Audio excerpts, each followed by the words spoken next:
మా latest videos కోసం మా ఈ తెలుగు న్యూస్ ఛానల్ సబ్స్క్రైబ్ చేసి గంట సింబల్ యాక్టివేట్ చేసుకోండి. ఈరోజే యోగిని ఏకాదశి. జ్యేష్ఠ బహుళ ఏకాదశికే యోగిని ఏకాదశి అని పేరు. ఇది పరమ పవిత్రమైన ఏకాదశి. అయితే ఈరోజు ఏం చేసినా చేయకపోయినా రాత్రి 12 లోపు ఈ వీడియో చూస్తే చాలు, ఈ కథలు వింటే చాలు, ఒక్క రోజులో దరిద్రం పోతుంది, మీ దశ మారిపోతుంది, ఈ ఏళ్ల వైకుంఠ ప్రాప్తి కలుగుతుంది, జన్మ జన్మల పాపాలు పోతాయి, కోటి జన్మల పుణ్యం వస్తుంది, దోషాలు పోతాయి, పట్టిందల్లా బంగారం అవుతుంది, విష్ణుమూర్తి అనుగ్రహం లభిస్తుంది, లక్ష్మీదేవి అనుగ్రహం లభిస్తుంది, ఇక మీకు అన్ని శుభాలే జరుగుతాయి. ముందుగా ఈరోజు యోగిని ఏకాదశి విశిష్టతను తెలిపే ఈ పవిత్ర కథను వింటే చాలు, పట్టిందల్లా బంగారం అవుతుంది, జన్మల పాపాలు పోతాయి, కోటి జన్మల పుణ్యం వస్తుంది. ఒకసారి ధర్మరాజు శ్రీకృష్ణ భగవానుణ్ణి ఇలా అడిగాడు: కృష్ణ, జ్యేష్ఠ బహుళ ఏకాదశి పేరు ఏమిటి? ఆ ఏకాదశి కథ, వ్రత విధానం గురించి చెప్పండి అని ప్రార్థించాడు. దానికి శ్రీకృష్ణ భగవానుడు, ధర్మరాజా, జ్యేష్ఠ బహుళ ఏకాదశికి యోగిని ఏకాదశి అని పేరు. ఈ వ్రతాచరణతో సమస్త పాపాలు నశిస్తాయి. ఈ లోకంలో భోగములను ప్రసాదించి పరలోకంలో ముక్తిని ప్రసాదిస్తుంది ఈ వ్రతం. యోగిని ఏకాదశి ముల్లోకాలలోనూ ప్రసిద్ధమైంది. దీన్ని మహత్తు గురించి పురాణాలు విశేషంగా వర్ణించాయి. ఇందుకు సంబంధించిన కథను వివరిస్తాను, శ్రద్ధగా విను అని ఇలా చెప్పసాగాడు.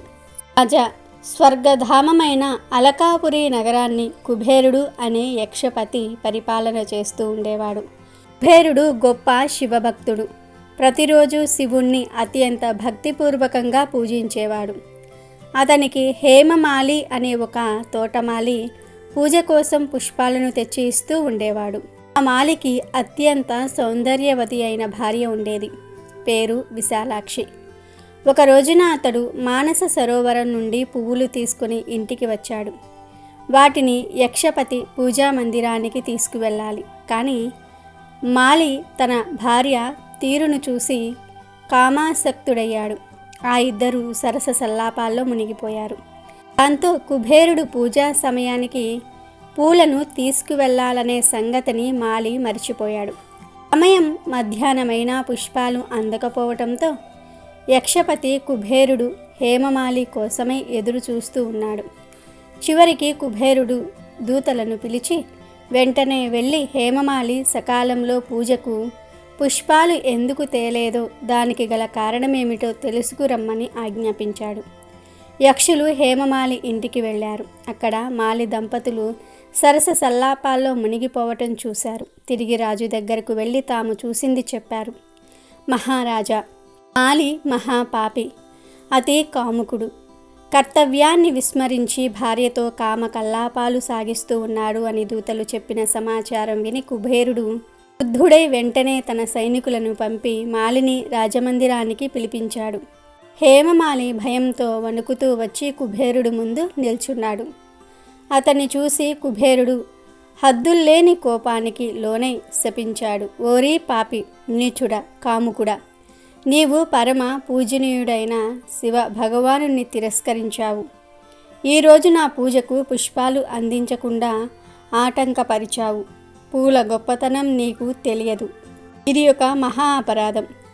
ఆ క్షణమే నీ భార్యతో నీకు వియోగం సంభవించుగాక.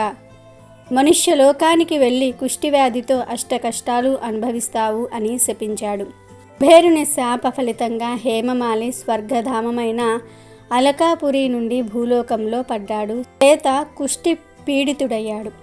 కష్టాలతో కాలం వెల్లదీస్తున్నాడు. మాలి భార్య కూడా భూతకాలానికి వచ్చి దుఃఖసాగరంలో మునిగింది. భయంకరమైన అడవిలో అన్న పానాదులు మాని నిద్రలేక తిరుగుతోంది. వ్యాధి తీవ్రమై మాలి శరీరం దుర్గంధమైపోయింది. అయితే మాలి అంతఃకరణం శుద్ధమైనది. గొప్ప రాజభక్తుడు, దైవభక్తుడు, బుద్ధిమంతుడు. అందువల్ల పూర్వజన్మ స్మృతి జ్ఞానం ఉంది. దాంతో మాలి తన తప్పును తెలుసుకున్నాడు. శాప విముక్తికి తగిన ప్రాయశ్చిత్తం తెలుసుకోవాలనే తపనతో మాలి హరిద్వారంలో గంగా స్నానం చేశాడు. ఎక్కడి నుంచో తేనెటీగలు వచ్చి అతన్ని ముట్టడించాయి.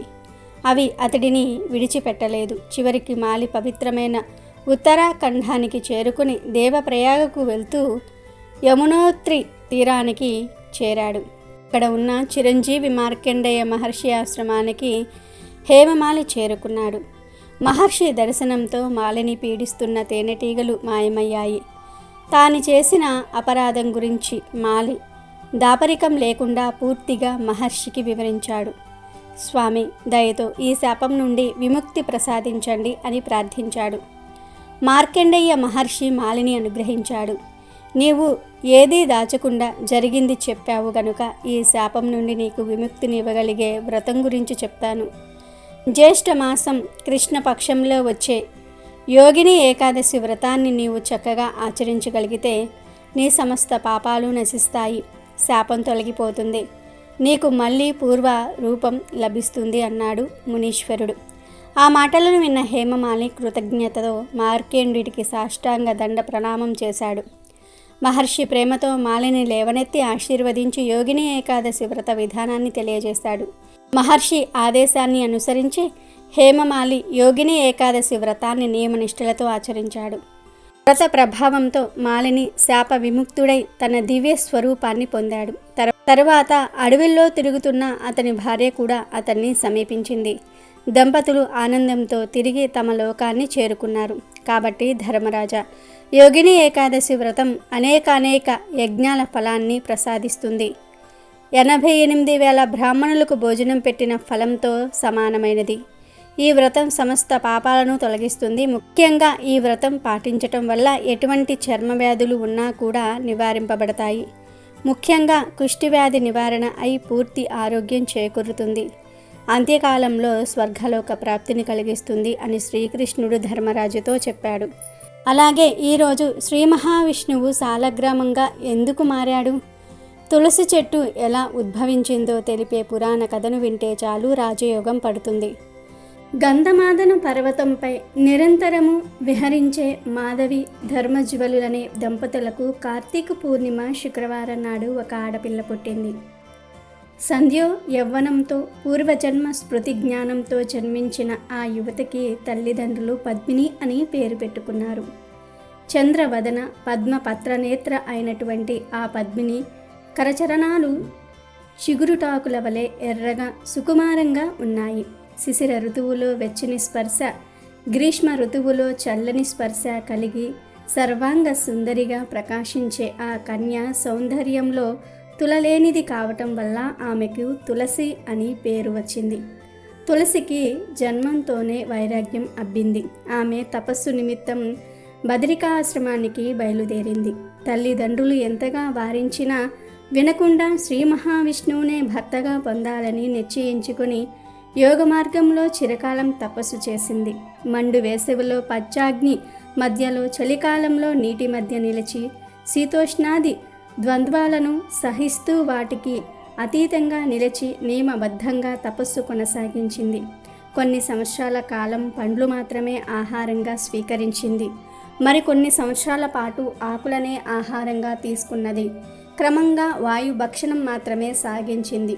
చివరకు నిరాహార్యై కఠోర తపస్సు చేయసాగింది. ఆమె తపస్సును మెచ్చి బ్రహ్మ ప్రత్యక్షమయ్యాడు. వరం కోరుకోమని అడిగాడు. బ్రహ్మదేవుడు ప్రత్యక్షమైనందుకు తులసి ఎంతో సంతోషించింది. దేవ, సర్వజ్ఞుడవైన నీకు తెలియనిది ఏమున్నది? గోలోకంలో తులసి అనే గోపికగా జన్మించిన నేను శ్రీకృష్ణుని అనురాగానికి పాత్రురాలునయ్యాను. కానీ రాధిక నాపై ఆగ్రహించి నన్ను మానవలోకంలో జన్మించవలసినదిగా శపించింది. అప్పుడు శ్రీకృష్ణుడు బ్రహ్మ వరప్రభావం చేత నాకు భార్యవు కాగలవు అని నన్ను ఊరడించాడు. కనుక విష్ణువుకు భార్యను అయ్యేటట్లు నన్ను అనుగ్రహించు అని బ్రహ్మను ప్రార్థించింది. ఆమె ప్రార్థన విని బ్రహ్మ తులసి శ్రీకృష్ణుని అంశగా సుధాముడనే గోపకుడు భారతదేశంలో శంఖచూరుడు అనే పేరుతో రాక్షసుడై జన్మించాడు. అతడు కూడా రాధికాదేవి శాపానికి గురి అయిన వాడే. నువ్వు శంఖచూరుణ్ణి వరించు. తరువాత శాపవశాన భూలోకంలో అవతరించిన శ్రీకృష్ణుణ్ణి చేపట్టగలవు. తదనంతరం లోక పావనివై వృక్ష రూపాన్ని పొందుతావు. ఆ వృక్షం విష్ణువుకు అత్యంత ప్రీతిపాత్రమైనది. బృందావన క్షేత్రంలో నివసించే నీవు బృంద అనే పేరుతో విరజిల్లగలవు అని అనుగ్రహించి బ్రహ్మదేవుడు అంతర్ధానమయ్యాడు. బ్రహ్మదేవుని ఆదేశానుసారం తులసి శంఖచారుణ్ణి మనసులో ధ్యానిస్తూ బదరికాశ్రమంలో తపస్సు చేయసాగింది. ఒకనాడు శంఖచూరుడు ఆ తపోవన ప్రాంతానికి విచ్చేశాడు.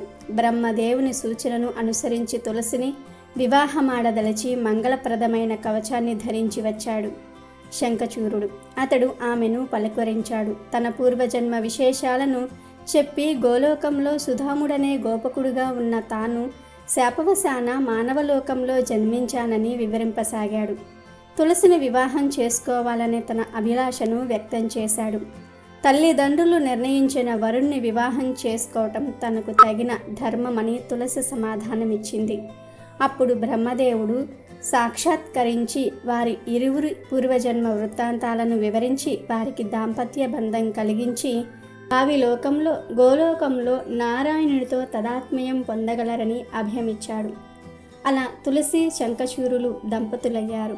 శంఖచూరుడు బ్రహ్మదత్త వరప్రభావం చేత దేవలోకాన్ని జయించాడు. ఇంద్రాది దేవతలు శంఖచూరుణ్ణి జయించలేక బ్రహ్మను శంకరుణ్ణి కలుసుకుని తమ బాధలు విన్నవించుకున్నారు.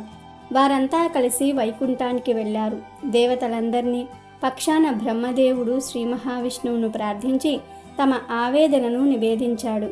శంఖచూరుడు దురాగతాలు వివరించాడు. దేవతలకి స్వస్థత కలిగించవలసినదిగా ప్రార్థించాడు.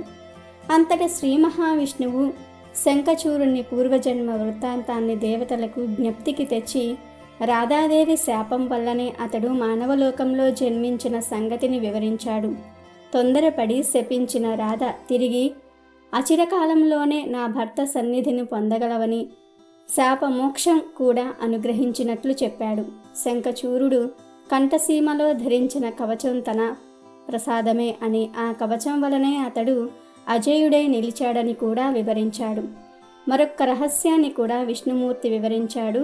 శంఖచూరుని భార్య తులసి మహాపతివ్రత అని, ఆమె సతీత్వానికి భంగం కలిగిస్తే కానీ శంఖచూరుడు మరణించడనే సంగతి చెప్పి తాను బ్రాహ్మణ వేషంలో వెళ్ళి తులసీదేవి సతీత్వాన్ని భంగపరుస్తున్నానని, అదే సమయంలో పరమేశ్వరుడు యుద్ధంలో శంఖచూరుణ్ణి సంహరించగలడని చెప్పాడు. ఇంతలో శ్రీ మహావిష్ణువు బ్రాహ్మణ వేషధారి అయి శంఖచూరుణ్ణి సమీపించి అతని కవచాన్ని యాచించి దానంగా స్వీకరించాడు. ఆ కవచాన్ని ధరించి శంఖచూరుని రూపంలో తులసి వద్దకు వెళ్ళాడు శ్రీ మహావిష్ణువు. యుద్ధంలో విజయం సాధించి తన భర్త తిరిగి వచ్చాడని భావించిన తులసి అతనికి అన్ని సపర్యలు చేసింది. బ్రహ్మదేవుని మధ్య వర్తిత్వంలో సంధి కుదిరిందని, దేవతల రాజ్యాలను వారికి తిరిగి ఇచ్చి వేశారని, యుద్ధం ముగిసిందని చెప్పాడు శంఖచూరుని వేషంలో ఉన్న విష్ణువు. అతడు కోరగా తులసి ఏకాంత సుఖాన్ని అందించడానికి సిద్ధపడింది. అయితే అతని స్వభావంలోని స్వల్ప భేదాన్ని తులసి గమనించింది. నీవు నా భర్తవు కావు, ఎవరో మాయావివి, నిజం చెప్పు అని నిలదీసింది. విష్ణుమూర్తి నిజరూపంలో సాక్షాత్కరించాడు. శ్రీహరిని చూసి తులసి క్షణంలో మూర్ఛిల్లి కొంతసేపటికి తేరుకుని, ధర్మాన్ని భంగపరిచి నా భర్తను సంహరించావు. రాతి గుండెగల నీవు పాషాణ రూపుడవై పొమ్మని విష్ణువును శపించింది. అంతటా విష్ణువు తులసి శంఖచూరుల పూర్వ వృత్తాంతాలను, శాప విషయాలను తులసికి గుర్తు చేశాడు. యుద్ధంలో పరమశివుని చేత మరణించిన నీ భర్త శాప విముక్తిని పొంది తిరిగి గోలోకంలో చేరుకున్నాడు. నీవు కూడా ఈ దేహాన్ని విడిచి గండకి అనే నదివై ప్రవహించు. నీ శాప ఫలితంగా నేను గండకి శిలనై ఆ నదీ తీరంలోనే నిలిచి ఉంటాను. నీవు ఈ శరీరాన్ని వదిలి దివ్య రూపాన్ని ధరించి నాలో ఐక్యం కాగలవు. నీ కేశములన్నీ కూడా తులసి వృక్షంగా రూపాంతరం చెంది దేవతా పూజల్లో అగ్రస్థానం వహిస్తాయి. తులసీ దళం హరిహరాదులకు ప్రీతిపాత్రం అవుతుంది. సర్వపాప పరిహారమై పేరు పొందుతుంది. దేవతల చేత పూజింపబడుతూ ఉంటుంది. తులసి వృక్షం ఉన్న చోట నిత్యము నేను నివసిస్తాను. తులసీ దళంతో నన్ను అభిషేకించిన వారు సహస్ర ఘంటాభిషేక ఫలాన్ని పొందగలరు. అవసాన దశలో తులసి తీర్థం సేవించిన వారికి పునర్జన్మ ఉండదు. వారు పాప విముక్తులై నా లోకాన్ని పొందుతారు. నిత్యము తులసి తీర్థాన్ని సేవించేవారు అశ్వమేధయాగ ఫలాన్ని పొందగలరు. రాత్రి వేళల్లోనూ, ఏకాదశి, పూర్ణిమ, అమావాస్య తిథులలోనూ, శుక్రవారం నాడు తులసీ దళాలను కోసేవారు నా శిరస్సును త్రుంచినంత పాపఫలాన్ని అనుభవించక తప్పదు. అద్వితీయము, అనంతము అయిన పవిత్రతను, శక్తిని నీకు అనుగ్రహిస్తున్నాను అని చెప్పి శ్రీ మహావిష్ణువు అంతర్ధానమయ్యాడు. తులసి తన శరీరాన్ని విడిచి గండకీ నది రూపంలో ప్రవహిస్తూ ఉండగా ఆమె కేశ సముదాయం తులసి వృక్షమే బృందావనంలో సర్వదేవతలకు పూజనీయమైంది. భక్తులను అనుగ్రహించటమే జగన్మాతకు ప్రధాన లక్ష్యం గనుక అందుకోసం అనేక రూపాలతో ఆయా దేవతలను అవతరింపచేసి ఆ తల్లి మనసు కనికరిస్తుంది. పూర్వం ఓ రాజుకు 4 కొడుకులు ఉండేవారు. ఆ రాజుకు వయసు అయిపోయింది. దాంతో రాజ్యాన్ని తన కొడుకులలో ఎవరో ఒకరికి అప్పజెప్పాలని అనుకుంటాడు. ఎవడైతే సర్వాధికుడైన ధర్మాత్ముణ్ణి వెతికి తీసుకువస్తాడో అతడికే రాజ్యాధికారం ఇస్తాను అని ఆ రాజు తన కొడుకులతో అంటాడు. రాకుమారులు దానికి అంగీకరించి 4 తమ గుర్రాలు తీసుకొని 4 దిక్కులకు బయలుదేరారు. అలా కొంతకాలం గడిచింది. నాళ్ల తర్వాత పెద్ద కొడుకు తిరిగి వచ్చి తండ్రికి ఎదురుగా ఓ వ్యాపారిని నిలబెట్టి, ఈయన వేలాది రూపాయలు దానం చేస్తూ ఉంటారు. ఎన్నో గుళ్ళు గోపురాలు కట్టించారు, చెరువులు తవ్వించారు, చలవేంద్రాలు ఏర్పాటు చేశారు, తీర్థక్షేత్రాలలో ఎన్నో వ్రతాలు చేస్తూ ఉంటారు, నిత్యం పురాణ శ్రవణం చేస్తూ ఉంటారు, గోపూజలు చేస్తూ ఉంటారు. ప్రపంచంలో వీరిని మించిన గొప్ప ధర్మాత్ముడెవరూ ఉండరు అన్నాడు. ఆయన నిశ్చయంగా ధర్మాత్ముడే అని పలికిన రాజు ఆ వ్యాపారిని సత్కరించి పంపివేశాడు. రెండవ కొడుకు ఓ బక్కచిక్కిన బ్రాహ్మణుని తీసుకుని వచ్చి, ఈ బ్రాహ్మణుడు 4 ధామాలకు, 7 పురాలకు కాలి నడకన వెళ్ళి యాత్రలు చేసి వచ్చాడు. సదా వీరు చాంద్రాయణ వ్రతం చేస్తూ ఉంటారు. అసత్యానికి వీరు భయపడతారు. ఈయన కోపపడటం ఎవ్వరూ ఎన్నడూ చూడలేదు. నియమబద్ధంగా మంత్ర జపాదులు పూర్తి చేసుకున్న తర్వాతనే జలపానం చేస్తారు.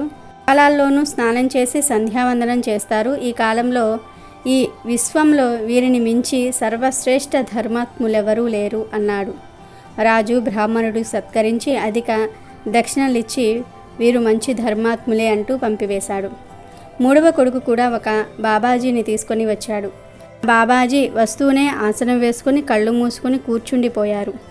జీర్ణమైన బట్టలతో అస్థిపంజరంలా ఉన్న ఆకారంలో ఆయన కనిపిస్తూ ఉన్నాడు. అందరూ ఆసీనులైన తర్వాత మూడవ కొడుకు, వీరు ఎంతగానో నేను ప్రార్థించగా ఇక్కడకు విచ్చేశారు. మీరు మహా తపస్సులు. వారానికి ఒక్కసారి మాత్రమే క్షీరపానం చేస్తారు. గ్రీష్మ ఋతువుల్లో పంచాగ్ని మధ్యలో ఉంటారు. శీతాకాలంలో జలాలలో నిలబడుతూ ఉంటారు. సదా భగవంతుని ధ్యానంలో ఉండే వీరికి మించిన మహా ధర్మాత్ములు లభించటం దుర్లభమే అన్నాడు.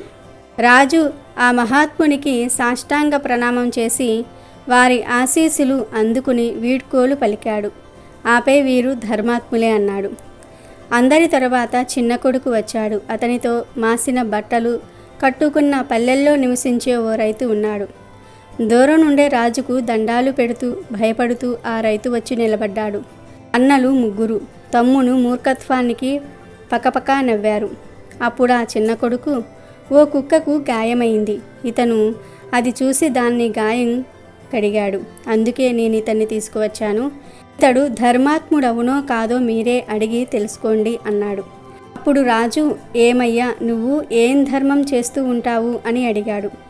భయపడుతూనే రైతు ఇలా పలికాడు, ప్రభు, నేను చదువుకున్నవాణ్ణి కాను. నాకు ధర్మం అంటే ఏం తెలుస్తుంది?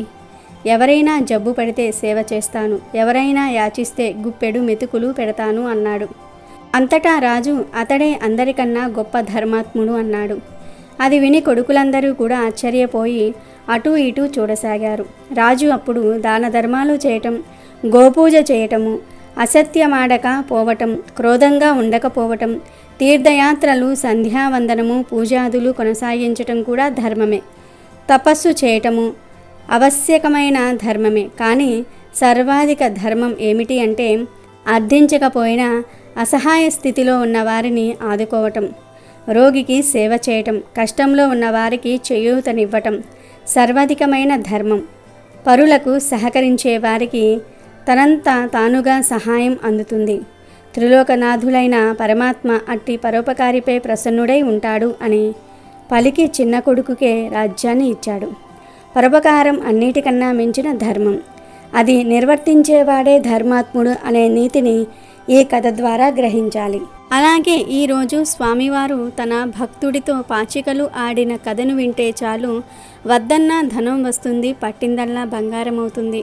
పూర్వం భక్తులు తమ తమ ఇష్టదైవాలపై ఎంతగా తమ భక్తిని చాటుకున్నారంటే సాక్షాత్తు దేవుళ్లే స్వయంగా భువికి దిగివచ్చి వారి కోరికల్ని నెరవేర్చేవారు.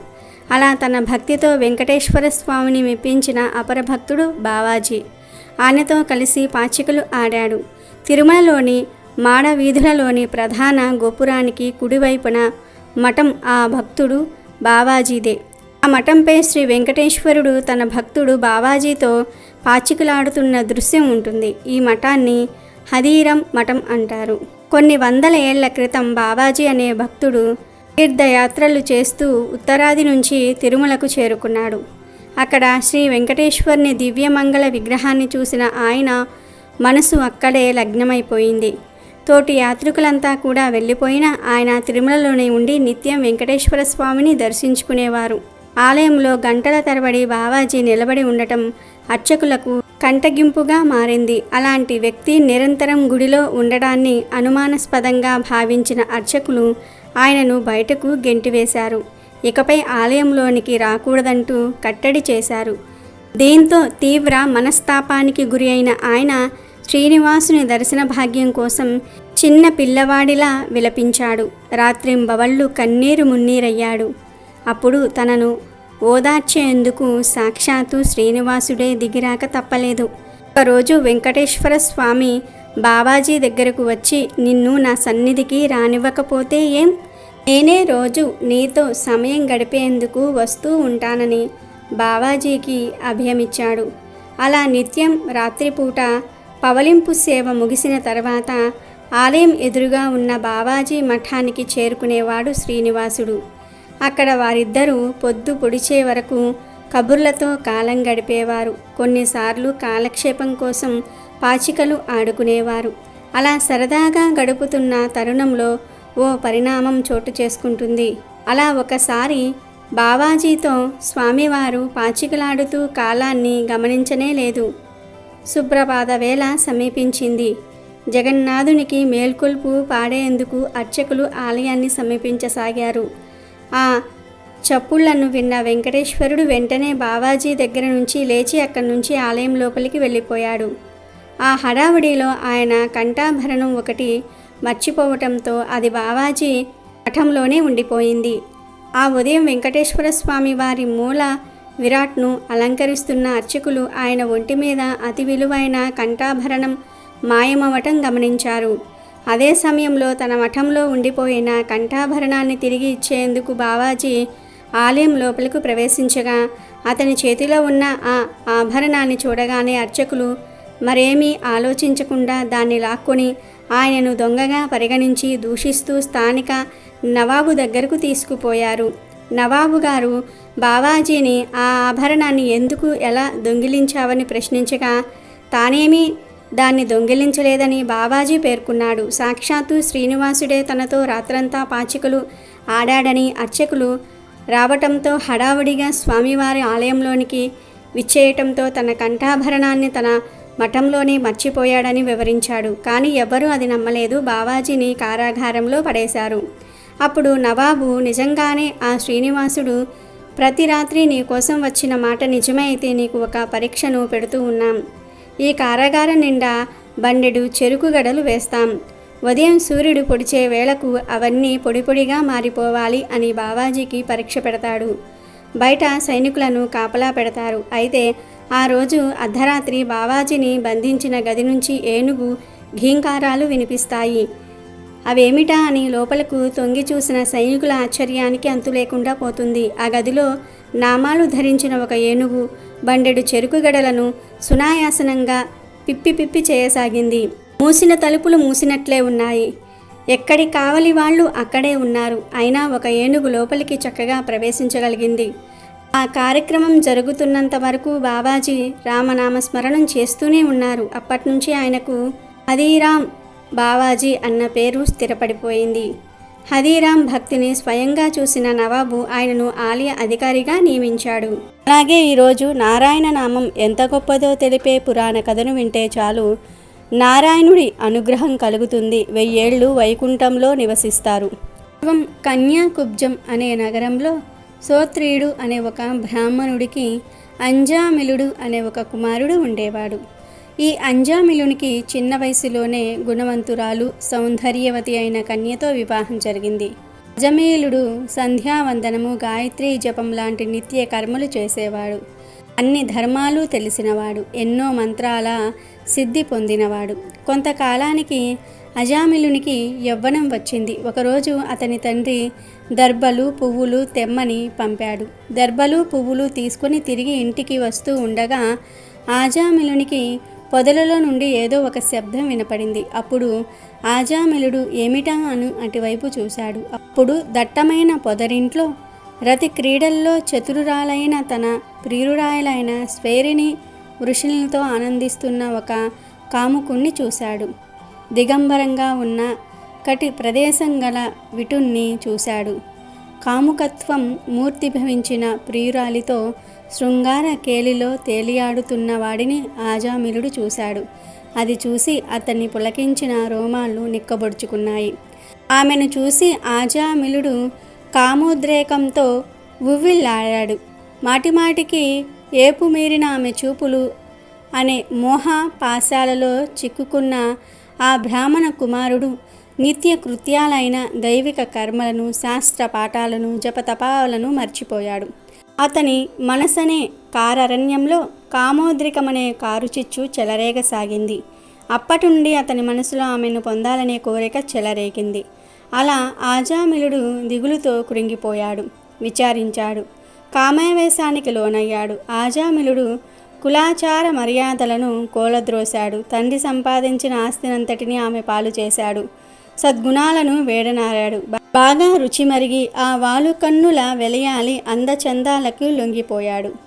సుగుణవతి, సౌందర్యవతి అయిన తన భార్యను ఇష్టపడక నీచుడై తెలివి తక్కువ తనంతో ఆ వెలయాలి ఇంటికి వెళ్ళసాగాడు. బంధువులను తిట్టి, సజ్జనులను బాధించి, దిక్కులేని దీనులను చిక్కుల పాలు చేసి, దారులు కొట్టి దోచుకోవటంలో దిట్టగా మారి నిందలను లెక్క చేయకుండా జీవింపసాగాడు. ఈ విధంగా చాలా కాలం ఆజామిలుడు భ్రష్టాచారుడై ఆ వేశ్య కుటుంబాన్ని పోషిస్తూ ఆమెనే భార్యగా భావిస్తూ చెడు మార్గంలో ప్రవర్తింపసాగాడు. ఆమెతో 9 మంది బిడ్డల్ని కన్నాడు. ఆమె బిడ్డలను పోషించడానికి ఎన్నో దొంగతనాలు చేశాడు, ఎన్నో పాపాలు చేశాడు. ఆ స్త్రీనే జీవితం అనుకుని బ్రతికేశాడు. ఆవిడకు పుట్టిన పిల్లల్లో ఆఖరివాడు అంటే ఆజామిలునికి చాలా ఇష్టం. అతని పేరు నారాయణ. ఎప్పుడూ నారాయణ నారాయణ అని వాడినే కలవరించేవాడు. కొంతకాలానికి అతనికి వయసు అయిపోయింది, మరణ సమయం వచ్చింది. ఒకరోజు చూడడానికి భయంకరంగా ఉన్న యమదూతలు అదృశ్య రూపంలో ఇతని ప్రాణాలను తీసుకుని పోవడానికి వచ్చారు. ప్రాణం పోయేవాడికి వాడి ఆఖరి క్షణాలలో మాత్రమే యమదూతలు కనబడతారు. యమదూతలు అతనిపై పాశాన్ని వేశారు. వారిని చూసి భయంతో నోటిలో సరిగ్గా మాట రావటం లేదు ఆజామిలునికి. అతి కష్టంతో దూరంగా ఆడుకుంటున్న అతనికి ఇష్టమైన చిన్న కొడుకుని పిలవడానికి నారాయణ అని గొణిగాడు. 4 విష్ణుదూతలు వచ్చి ఆ యమదూతలు వేసిన పాశాన్ని కత్తిరించారు. అతనికి పోతున్న ఊపిరి కాస్త నిలబడింది. ఈ యమదూతలు, విష్ణుదూతలు కేవలం ఆజామిలునికి మాత్రమే కనబడుతూ ఉన్నారు. వారి మాటలను వింటున్నాడు ఆజామిలుడు. అప్పుడు యమదూతలు విష్ణుదూతలతో, మీరు ఎవరు? మా పనికి ఎందుకు ఆటంకం కలిగిస్తున్నారు? ఇతను జీవితంలో ఎన్నో ఘోర పాపాలు చేశాడు. వీడిని మేము నరకానికి తీసుకుని వెళ్ళి శిక్షలు విధిస్తాము అని అన్నారు. దానికి విష్ణుదూతలు, మేము విష్ణుదూతలము, మేము వైకుంఠం నుండి వచ్చాము. మీ ధర్మ విచక్షణ సామర్థ్యం తెలిసిపోయింది. అజ్ఞానంతో మీరు పుణ్యాత్ములను దండింపరాని వారిని దండిస్తున్నారన్న విషయం వెల్లడి అయింది. దూతలారా, ఇతడు మరణ సమయంలో అమృతమయమైన అక్షరాలతో కూడిన భగవంతుని పుణ్యనామాన్ని స్వీకరించటం వలన 1,000,000 కంటే ఎక్కువ జన్మలలో చేసిన పాపాలన్నిటినీ కూడా పోగొట్టుకున్నాడు. హరినామ కీర్తనలు, ముక్తికాంత ఏకాంత మోహన విహారాలు, సత్యలోక నివాసాన్ని ప్రసాదించే ఆనంద సౌభాగ్య విలాసాలు ఇతడు నారాయణ అని పిలిచినప్పుడు ఇతని మనస్సు కుమారుని మీద అవ్యక్తమై ఉన్నదని మీరు అనుకోవద్దు. భగవంతుని పేరును ఏ విధంగా పలికినా శ్రీహరి రక్షకుడే అందులోనే ఉంటాడు. కుమారుని పేరు పెట్టి పిలిచిన విశ్రాంతి వేళల్లో అయినా, ఆటలో అయినా, పరిహాసంగా అయినా, పద్య వచన గీత భావార్థాలతో అయినా నారాయణ్ణి స్మరిస్తే పాపాలు తొలగిపోతాయి. ఆ ప్రాయశ్చిత్తాల వల్ల ఆ పాపాలు తాత్కాలికంగా ఉపశమిస్తాయి తప్ప పూర్తిగా పరిహారం కావు. అంత్యకాలంలో ధైర్యం సన్నగిల్లినప్పుడు పూర్వజన్మ పుణ్య విశేషం ఉంటేనే కానీ కేశవుడు మనస్సుకు తోచడు. శ్రీహరి నామమనే అమృతాన్ని ఈ ఆజామిలుడు ప్రత్యక్షంగా సేవించాడు. ఈ శ్రీహరి నామ స్మరణమనే ధర్మం ఈ సత్పురుషుడి మరణం అనంతరం ఎందుకు వృధా అవుతుంది అని ఈ విధంగా విష్ణుదూతలు భాగవత ధర్మాన్ని నిరూపించి, తను ఎంత పాపాత్ముడైనా ప్రాణం పోయే చివరి క్షణంలో నారాయణ అని అన్నాడు. తన కొడుకును పిలవాలి అనుకుని పిలిచినా సరే చివరి క్షణాలలో నారాయణ అని అన్నందుకు ఇతని పాపాలు పోయాయి. ఏ నేపథ్యంతోనైనా సరే అంత్యకాలంలో నారాయణ నామస్మరణ చేసేవారు నరకానికి పోరు కనుక మీరు ఇతనిని తీసుకుని వెళ్ళకూడదు అని చెప్పి అతనిని వైకుంఠానికి తీసుకుని వెళ్ళారు. యమదూతలు తిరిగి యమలోకానికి వెళ్ళి జరిగిందంతా కూడా యమునికి చెప్పారు. అప్పుడు యముడు హరిభక్తులు నిరంతరం ఆయన నామస్మరణ చేసేవారు కనీసం ఆఖరి క్షణాల్లోనైనా నారాయణ నామస్మరణ చేసేవారు నరకానికి రారు అని చెప్పాడు. బట్టి పాపాలను పోగొట్టుకోవడానికి, నరకానికి వెళ్లకుండా ఉండడానికి హరినామ స్మరణ, శ్రీకృష్ణ భజనలే ఉత్తమమైన మార్గాలు అనే విషయాన్ని ఈ కథ ద్వారా గ్రహించాలి. అలాగే ఈరోజు భగవంతుడు ఎవరికి కనిపిస్తాడో తెలియజేసే ఈ పవిత్ర కథను వింటే చాలు ఆ శ్రీ మహావిష్ణువు అనుగ్రహం లభిస్తుంది. ఇక పట్టిందల్లా బంగారం అవుతుంది. ఒక రాజు ఉండేవాడు. అతడు న్యాయం అంటే చాలా ప్రీతి కలవాడు. ప్రజలంటే వాత్సల్యము కలవాడు. ధర్మ స్వభావం కలవాడు. అతడు నిత్యము భగవంతుణ్ణి ప్రార్థించేవాడు. చాలా శ్రద్ధగా భగవంతుణ్ణి పూజా స్మరణ చేసుకునేవాడు. ఒకరోజు భగవంతుడు ప్రసన్నుడై అతనికి దర్శనమిచ్చి ఇట్లా అన్నాడు: రాజా, నేను చాలా సంతోషపడ్డాను. నీకు ఏదైనా కోరిక ఉంటే చెప్పు అన్నాడు. అప్పుడు ప్రజలంటే ఎంతో ప్రేమగల ఆ రాజు ఇట్లా అన్నాడు: దేవా, నా దగ్గర నీవు ఇచ్చిన సంపదలన్నీ ఉన్నాయి. నీ కృప వల్ల నా రాజ్యంలో అన్ని సుఖ సంతోషాలు ఉన్నాయి. అయినప్పటికీ నాకు ఒక్కటే కోరిక ఏంటంటే, మీరు నాకు కనిపించినట్టే, నన్ను ధన్యుణ్ణి చేసినట్టే నా ప్రజలందరినీ కూడా కృపతో ధన్యులను చేయండి. వారికి దర్శనాన్ని ఇవ్వు అని అడుగుతాడు. దానికి భగవంతుడు రాజును చూసి ఇది సంభవం కాదు కదా అని ఏదో చెప్పబోతాడు. కానీ రాజు మాత్రము చాలా పట్టుదల బట్టి ఆ కోరికను తీర్చవలసిందే అంటాడు. భగవంతుడు చివరికి భక్తుడి ముందు లొంగక తప్పలేదు. అప్పుడు భగవంతుడు ఇలా అన్నాడు: సరే, రేపు నీ ప్రజలందరినీ తీసుకొని ఆ కొండ దగ్గరకు రా. నేను కొండ మీద అందరికీ దర్శనమిస్తాను అని అన్నాడు. అప్పుడు రాజు అది విని చాలా ప్రసన్నుడై భగవంతుడికి ధన్యవాదాలు చెప్పుకొని మరుసటి రోజు నగరంలో దండోరా వేయించాడు. రేపు అందరూ కొండ దగ్గరకు నాతో పాటు వచ్చి చేరండి. అక్కడ భగవంతుడు మీ అందరికీ దర్శనం ఇస్తాడు అని దండోరా వేయిస్తాడు. రెండవ రోజు రాజు తన ప్రజలందరినీ కూడా స్వజనులతో పాటు తీసుకొని కొండవైపు నడవటం ప్రారంభించాడు. నడుస్తూ ఉండగా ఆ దారిలో ఒక చోట రాగి నాణెం కొండ కనిపించింది. ప్రజలలో నుండి కొంతమంది అటువైపు పరిగెత్తటం మొదలుపెట్టారు. అప్పుడు జ్ఞాని అయిన ఆ రాజు అందరినీ సమాధానపరిచి, అటువైపు ఎవరూ దృష్టి పెట్టవద్దు, ఎందుకంటే మీరు అందరూ భగవంతుణ్ణి కలవడానికి వెళ్తూ ఉన్నారు. ఈ రాగి నాణాల వెనకాల పడి మీ అదృష్టాన్ని కాలదన్నుకోకండి అన్నాడు. కానీ లోభం, ఆశ వల్ల వశీభూతులైన ప్రజలు కొంతమంది రాగి నాణాల దగ్గరకే ఆగిపోయి ఆ నాణాలను మూటకట్టుకుని తమ ఇంటి వైపు వెళ్ళిపోయారు. వాళ్ళు మనసులో మొదలు ఈ రాగి నాణాలను ఇల్లు చేర్చుకుందాము, భగవంతుణ్ణి తర్వాతైనా చూసుకోవచ్చు కదా అని అనుకున్నారు. రాజు ముందుకు సాగాడు. కొంత దూరం పోయాక వెండి నాణాల కొండ కనిపించింది. మిగిలిన ప్రజలలో కొందరు అటువైపు పరిగెత్తారు. వెండి నాణాల మూట కట్టుకుని ఇంటివైపు వెళ్ళిపోయారు. వాళ్లకు ఈ అవకాశం మళ్ళీ దొరకదు అని అనిపించింది. వెండి నాణాలు మళ్ళీ దొరుకుతాయో లేదో తెలియదు, భగవంతుడైతే మళ్ళీ అయినా సరే దొరుకుతాడు అని అనుకున్నారు. ఈ విధంగా కొంత దూరం వెళ్ళిన తర్వాత బంగారపు నాణాల పర్వతం కనిపించింది. ప్రజలలో మెలిగిన వారంతా కూడా రాజు బంధువులతో సహా అటువైపే పరిగెత్తడం మొదలుపెట్టారు. వాళ్ళు కూడా ఇతరులలాగే ఈ నాణేలను మూటలు కట్టుకుని సంతోషంగా తిరిగి వెళ్ళిపోయారు. ఇక కేవలం రాజు రాణి మిగిలారు. అప్పుడు రాజు రాణితో, చూడు, ఈ జనాలు ఎంత ఆశపోతులో. భగవంతుడు లభించటం అంటే ఎంత గొప్ప విషయమో వీరికి తెలియటం లేదు. భగవంతుడు ఎదుట మొత్తం ప్రపంచంలోని ధనమంతా కూడా ఒక లెక్క కాదు అని అన్నాడు. నిజమేనని రాణి రాజు మాటలను సమర్థించింది. వారిద్దరూ ముందుకు సాగారు. కొంత దూరం వెళ్ళాక రాణికి రాజుకు 7 రంగులలో మెరుస్తూ వజ్రాల పర్వతం కనిపించింది. ఇక రాణి కూడా ఆగలేకపోయింది.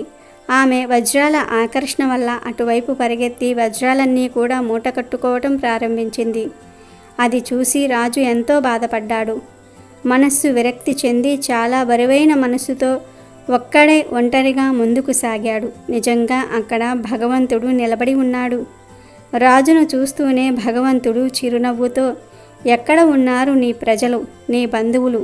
నేను ఎప్పటినుంచో ఇక్కడే నిలబడి వారి కోసం ఎంతో ఆతృతతో ఎదురు చూస్తూ ఉన్నాను అని అడిగాడు. అప్పుడు రాజు చాలా సిగ్గుతో తన తల దించుకున్నాడు. అప్పుడు భగవంతుడు రాజుకు ఈ విధంగా వివరించాడు. ఓ రాజా, ఎవరు తమ జీవితంలో భౌతిక సాంసారిక లాభాలను నాకంటే ఎక్కువ అని భావిస్తారో వారికి ఎప్పటికీ నేను లభించను. వారు నా స్నేహాన్ని కానీ కృపని కానీ ఎప్పటికీ పొందలేరు అని చెప్తాడు. కాబట్టి ఎవరైతే తమ మనస్సు, బుద్ధి, అంతరాత్మతో భగవంతుణ్ణి శరణు వేడతారో, ఎవరు లౌకిక మోహాలను అన్నిటినీ విడిచి పరమేశ్వరుని తన సొంతం చేసుకుంటారో వారు అన్ని కర్మల నుండి విముక్తులై మోక్షాన్ని పొందుతారు. లక్ష్మీదేవికి ఒక అక్క ఉంది. ఆమెని దరిద్ర దేవత అని, జ్యేష్ఠాదేవత అని, అలక్ష్మి అని అంటారు. లక్ష్మీదేవి, అలక్ష్మి ఇద్దరూ కూడా క్వైట్ ఆపోజిట్గా ఉంటారు. సిరి సంపదలకు ఆదిదేవత లక్ష్మీదేవి. హిందూ పురాణాల ప్రకారం పాలసముద్రం నుంచి లక్ష్మీదేవి జన్మించింది. అయితే లక్ష్మీదేవికి ఒక అక్క కూడా ఉంది. ఈ విషయం చాలామందికి తెలియదు. జీవితంలో లక్ష్మీ కటాక్షం ఉండాలని అందరూ కోరుకుంటూ ఉంటారు. అయితే లక్ష్మీదేవి సోదరి మాత్రం దీనికి వ్యతిరేకం. ఆమె పేరు అలక్ష్మి. పాల సముద్రాన్ని మదించినప్పుడు దరిద్రదేవత పుట్టింది. దరిద్రదేవత తర్వాత ఆలాహలం పుట్టింది. ఆ తర్వాత లక్ష్మీదేవి పుట్టింది. లక్ష్మీదేవి పుట్టిన తర్వాత అమృత కలశంతో ధన్వంతరి అవతరించారు. పాల సముద్రం నుంచి పుట్టిన లక్ష్మిని తాను వివాహం చేసుకోవాలని విష్ణువు భావిస్తాడు. అయితే అప్పుడు లక్ష్మీదేవి తనకన్నా పెద్దది అయినటువంటి సోదరి వివాహం జరిగిన తర్వాతే వివాహం చేసుకుంటానని అంటుంది. దీంతో అలక్ష్మికి తగిన వరుడి కోసం శ్రీహరి ఎంత వెతికినా ప్రయోజనం ఉండదు. ఆమెను పెళ్లాడడానికి ఎవ్వరూ అంగీకరించరు. చివరికి ఉద్దాలక మహర్షి ఒప్పుకుని ఆమెను వివాహం చేసుకుంటాడు. అలక్ష్మికి కారం మరియు పుల్లని పదార్థాలంటే ప్రీతి. అందుకే ఇంటి ముందు నిమ్మకాయలు, మిరపకాయలు వేలాడతీస్తారు. అలక్ష్మి ప్రవేశించిన ఇంటిలో పేదరికం తాండవం చేస్తుంది. ఆ సమయంలో లక్ష్మిని ఎంత ప్రార్థించినా ప్రయోజనం ఉండదు. ఎందుకంటే అలక్ష్మి ఉన్న చోట లక్ష్మి ఉండదు. అక్కా చెల్లెళ్ళు అయినప్పటికీ లక్ష్మీదేవికి అలక్ష్మికి అస్సలు పడదు. వాళ్ళిద్దరూ ఎప్పుడూ ఒక చోట కలిసి ఉండరు. ఏ మనిషి కూడా దరిద్రదేవత ఇంట్లో ఉండాలని కోరుకోడు. దేవాలయానికి వెళ్ళిన ముందుగా ధ్వజస్తంభానికి మొక్కి ప్రదక్షిణ చేసి ఆ తర్వాతే లోపలికి వెళ్తాం. ఈ ధ్వజస్తంభం ఏర్పడడానికి ఒక కథ ఉంది. భారత యుద్ధానంతరం పాండవులలో జ్యేష్ఠుడైన ధర్మరాజు సింహాసనాన్ని అధిష్ఠించాడు. ధర్మబద్ధంగా రాజ్యపాలన చేస్తూ ఉంటాడు. ధర్మమూర్తిగా, గొప్ప దాతగా పేరు పొందాలనే కోరికతో విరివిరిగా దాన ధర్మాలు చేయటం మొదలు పెడతాడు. ఇదంతా చూస్తున్న శ్రీకృష్ణుడు అతనికి తగిన రీతిగా గుణపాఠం చెప్పాలనుకుంటాడు. ధర్మరాజుకు అశ్వమేధ యాగం చేసి శత్రురాజులను జయించి దేవతలను, బ్రాహ్మణులను సంతుష్టపరిచే రాజ్యాన్ని సుస్థిరం, సుభిక్షం చేయమని చెప్తాడు. ధర్మరాజు శ్రీకృష్ణుని మాట శిరసావహించి అశ్వమేధ యాగానికి సన్నాహాలు చేయించి అశ్వానికి రక్షకులుగా నకల సహదేవులను సైన్యంతో పంపుతాడు. ఆ యాగాశ్వం అన్ని రాజ్యాలు తిరిగి చివరికి మణిపుర రాజ్యం చేరుతుంది. ఆ రాజ్యానికి రాజు మయూరధ్వజుడు. ఆయన మహాపరాక్రమవంతుడు, గొప్ప దాతగా పేరుగాంచినవాడు. మయూరధ్వజుని కుమారుడు తామ్రధ్వజుడు. పాండవుల యాగాశ్వాన్ని బంధించాడు. తామ్రధ్వజునితో యుద్ధం చేసిన నకుల సహదేవులు భీమార్జునులు ఓడిపోయారు. రాములందరూ ఓడిపోయిన విషయం తెలుసుకున్న ధర్మరాజు స్వయంగా యుద్ధానికై బయలుదేరగా శ్రీకృష్ణుడు అతన్ని వారించి మయూరధ్వజుణ్ణి యుద్ధంలో జయించటం సాధ్యం కాదని, మహాబల పరక్రమవంతులైన భీమార్జునులే ఓడిపోయారని, అతన్ని కపటోపాయంతో మాత్రమే జయించాలని చెప్తాడు. అప్పుడు శ్రీకృష్ణుడు ధర్మరాజులతో కలిసి వృద్ధ బ్రాహ్మణుల రూపంలో మణిపురం చేరుతారు. ఆ బ్రాహ్మణులను చూసిన మయూరధ్వజుడు వారికి దానం ఇవ్వదలిచి ఏమి కావాలో కోరుకోమని అడుగుతాడు. దానికి శ్రీకృష్ణుడు, రాజా, మీ దర్శనార్థమై మేము వస్తున్న దారిలో ఒక సింహం అడ్డు వచ్చి ఇతన్ని కుమారుణ్ణి పట్టుకుంది. బాలుణ్ణి విడిచి పెట్టవలసిందిగా మేము ప్రార్థించగా సింహం మానవ భాషలో ఇలా అంది: మీ కుమారుడు మీకు కావాలంటే మణిపుర రాజు అయిన మయూరధ్వజుడి శరీరంలోని సగభాగం నాకు ఆహారంగా అతడి భార్యాపుత్రులే స్వయంగా కోసి ఇవ్వగా తెచ్చి ఇస్తే అతన్ని వదిలివేస్తానని చెప్పిందని, కనుక ప్రభువులు మాయందు దయదలచి శరీరంలోని సగభాగాన్ని దానమిచ్చి ఇతడి కుమారుణ్ణి కాపాడమని కోరతారు. వారి కోరిక విన్న మయూరధ్వజుడు అంగీకరించి దానికి తగిన ఏర్పాట్లు చేయించి భార్యాసుతులను పిలిచి అతన్ని శరీరాన్ని మధ్యకు కోసి వారికి ఇవ్వమని చెప్తాడు. వారు ఆయన శరీరాన్ని సగంగా కోయటం చూసిన ధర్మరాజు అతని దానగుణానికి నివ్వెరపోయాడు. ఇంతలో మయూరధ్వజుని ఎడమ కన్ను నుంచి నీరు కారటం చూసిన ధర్మరాజు, తమరు కన్నీరు కారుస్తూ ఇచ్చిన దానం మాకు వద్దు గాక వద్దు అంటాడు.